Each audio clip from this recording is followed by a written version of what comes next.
Hi there, my name is Nicole, and I wanted to share some of my Oh My moments from Lesson 1 of this course. I first wanted to start by defining IDEA, which stands for the Individuals with Disabilities Education Act. It ensures that students will receive services from the moment they're born until they graduate from high school. What I learned this week is that IDEA also provides support and resources for families who have kids with disabilities, which I think is really great that families are empowered to best serve their child who has a disability.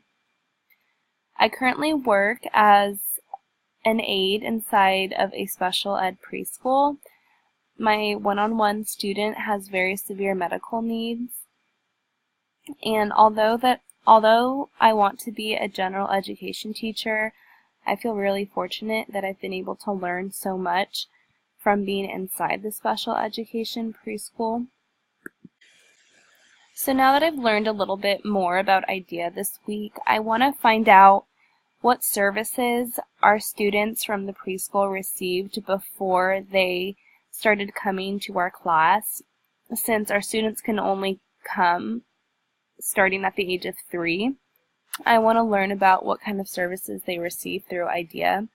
I also want to talk to the general ed teachers at the school I work at to see what kind of assistive technology is used inside their classroom. And I'm very curious to learn about students who have the same disabilities that my one-on-one student has, and I want to know what they're using now, at the high school level. So thank you for listening.